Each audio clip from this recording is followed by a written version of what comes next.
Hi everyone! Let's go over this document called the 2020 Vignette Book Culminating Project.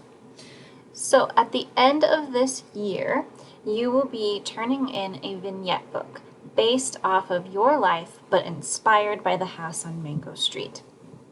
Since we will not be able to turn in physical vignette books like we have in the past, this year you guys are going to use Google Slides to create your book. So let's go over the expectations for the book. Number one, you will create a vignette book using Google Slides as our culminating project for this semester. Remember that a vignette is a short, evocative piece that tells something personal about your life. So the reason we're saying that it's inspired by Sandra Cisneros and the House on Mango Street is because one of the biggest requirements for this vignette book is that each vignette that you write is attempting to use figurative language the same way that Sandra Cisneros does in the House on Mango Street in order to create more emotion and better descriptions in your writing. This is narrative writing, which is different from what we've been doing all year, which is more literary analysis.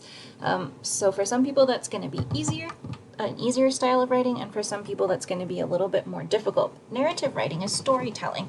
So for each vignette that you write, you're going to choose from a pre-selected section of topics that align with the topics in the House on Mango Street. You're going to think of your own personal story to tell that matches that topic. When you tell the story, your goal is going to be to use lots of figurative language.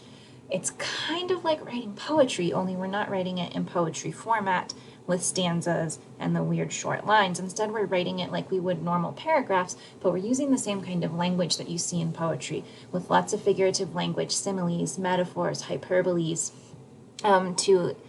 to better help our readers imagine what was going on when that story happened. So the first thing you're going to need in your final Google slide is a title slide. So just like a book has a cover, your vignette book, even though it's going to be digital, needs to have a cover with a title and an illustration. The title of your book should be creative and should relate in some way to the group of vignettes that you've written. The title, My Vignettes, is not a very creative title. The whole point of this vignette book is to be creative. So you'll need to come up with a title that fits you and fits what you've written. You will need a minimum of 5 vignettes. We're going to be writing rough drafts, 1 or 2 a week for the next few weeks until you have at least 5 rough drafts done. Then you'll take those rough drafts and you will revise them and polish them and make them beautiful and put them into your Google Slide document for your final project. Each vignette will need to be on its own slide with a picture, image, graphic, or illustration that relates to that vignette in some way. There's going to be another file attached to this assignment for you guys to look at where I'm just videoing a few examples of what vignette books have looked like in the past so that you can see kind of what we're looking for. Again, yours will look different because it will be digital instead of a physical book, but it will give you an idea of what some students have done in the past. All right, each vignette should have its own creative title. So don't title it vignette number 1, vignette number 2. That's not creative. Give it some sort of title that relates to the content of what you've written in the story. Each vignette must also include figurative language. This is a big one. We are modeling our writing after what we're reading in the House on Mango Street. We want our vignettes to sound as pretty with figurative language as Sandra Cisneros' do. When we read Sandra Cisneros, we get a really good picture of what she's describing because she's using the figurative language so well. And that's what I want you guys to try and practice doing when you write your vignettes. Each vignette should be a minimum of 3 paragraphs with 5 sentences in each paragraph. So you've probably noticed that the vignettes in the House on Mango Street range in length, but they're all pretty short. Some of them are just 3 or 4 paragraphs, some of them are 3 or 4 pages, none of them are super long. Yours should also vary in length, but the shortest ones that you should have should be a minimum of 3 paragraphs. Those paragraphs have to be at least 5 sentences each. Remember, if we're doing really good descriptive writing, and we're trying to tell a whole story of a personal experience, it's probably going to take us a little bit longer than that, but that is a minimum requirement. Each vignette should be in the first person, so just like in the house on Mango Street, Esperanza is telling her story in first person, using the words I, me, and my to describe what's happening to her.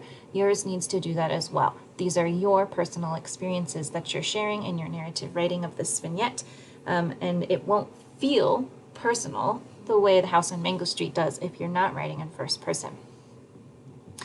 Each vignette should be a memory story account of something that directly applies to you. So you're not writing about an experience that your friend or your cousin or your parent had. This has to be an experience that you had.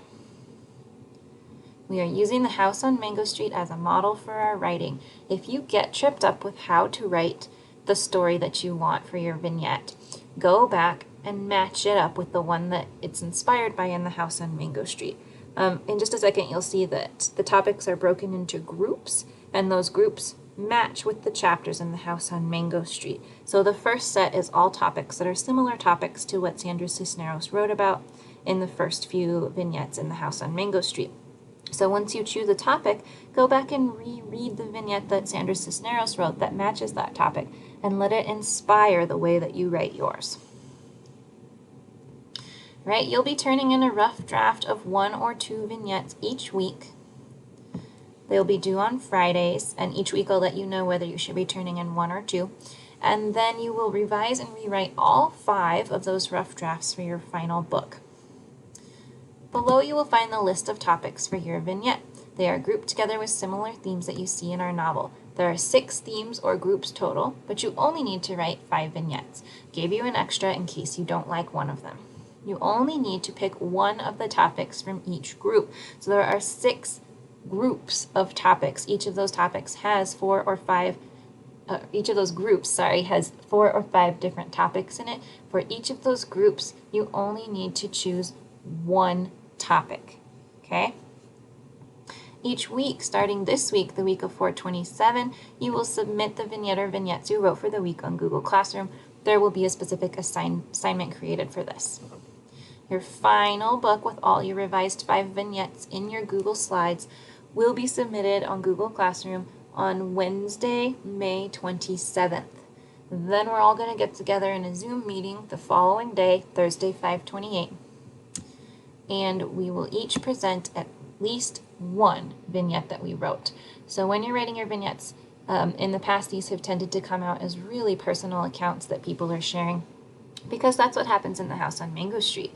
She's sharing a lot of things with us that are very personal, that you wouldn't necessarily always share with the public.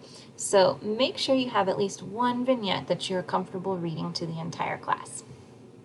All right, here are the vignette topics. As mentioned before, there are 6 different groups of topics, and each one has 4, 5, 6 different topics in it, okay? You will be assigned 1 or 2 groups per week, and you will choose only one topic from each of those groups to write about. So for this first week, you're being assigned to write 2 vignettes, one from vignette number 1. So you'll choose either to write about names, your home, a new house, moving from the neighborhood, responsibility for siblings, or my brother and sister. You'll choose just one of those topics to create a vignette about. All of these topics are touched on in the house on Mango Street in different vignettes about Esperanza. So once you choose one, if you're not sure how to get going, go back and find the one that matches it in the book and use that to inspire your writing. For vignette number 2, you'll choose just one topic: best friends, making friends, fighting, or sharing. And we will do the other groups in later weeks.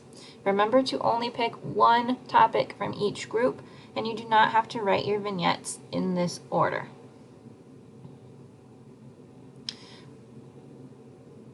Here's a helpful video on how to write vignettes. So if you're having trouble getting started, you go back and you read the examples in House on Mango Street, and that doesn't help, watch this YouTube video and see if that will help you to get ideas about your vignettes.